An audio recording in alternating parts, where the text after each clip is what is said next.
Okay, let's keep talking about the first periodic like vibration model. Okay, and as you just figured it out, like in the particle solution, we have like the difference, different amount with the external force, right?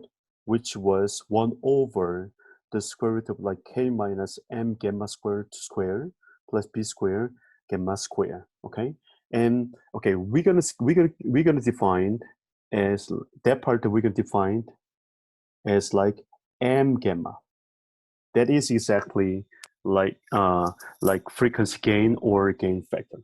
Okay, so simply we can write your like particular solution. I mean like frequency of particular solution as like f0 times m of gamma. Okay, we try to make a much simpler notation. Okay, so we're gonna say like as you talked about it. Like this is like difference, and we're gonna say like m gamma as the frequency response curve or resonant. Okay, resonance curve. Okay,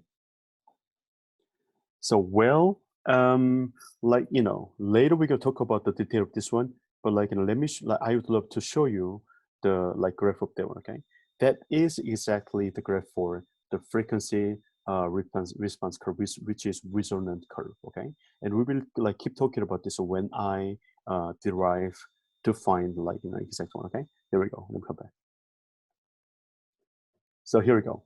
But that's really like basic and easy to understand about the like motion of this. Okay, look at this one. Okay, we just try to find m prime. That's exactly what it is in section 3.7 to find like local extrema, right?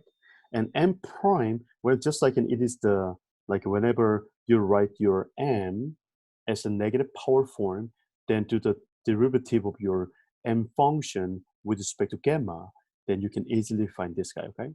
Then now we're gonna try to find that equal to 0, okay? And you understand like why we try to find m prime equals 0, right? To find the critical numbers, okay? Because like critical numbers are the candidate for the local maximum, local minimum, okay? So to make this one, basically the first part, when your gamma equal to 0, then this fraction is equal to 0, right? There we go. I just state here, right? But not only this one, but also this part, okay? When your gamma is the square root of this part, which means square root of like, k over m minus b squared over 2m squared, then this one is also equal to 0, which means we have like two critical numbers, right?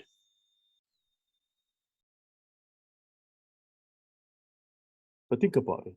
If your system is overdamped or critically damped, okay? We talked about this before, right? Which means there's no maximum. Then your m prime gamma equal to 0 is only when like gamma equal to 0. I mean like there's no other part, right? As I showed you like in the previous section, like the spring is stretched when you release and it just go back to the equilibrium position, okay? Which means there's no other like a local extrema, or like we can say like there's no oscillation, there's no vibration, right? And we are talking about that, okay? So overdamped or critical damped case, like there's no like a maximum, okay? Which means like there's only one critical value, which is gamma equals 0, okay?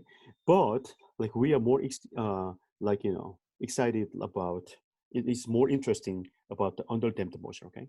When underdamped, we have another maximum, okay,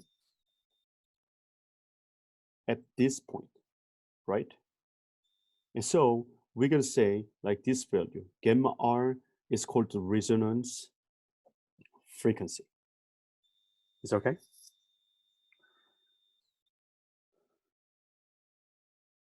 So like if the system is simulated by the external force with this frequency, and we're going to say it is resonance.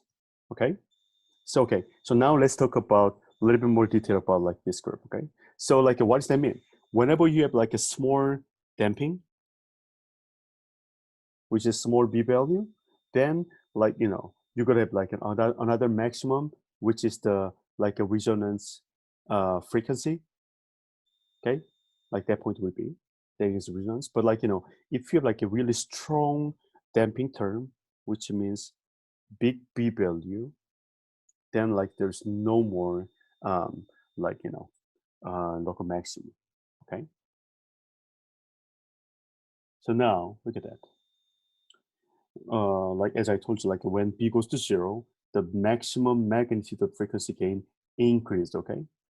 But what happened if there's no damping? Okay. And we will talk about this one in next slide. Okay.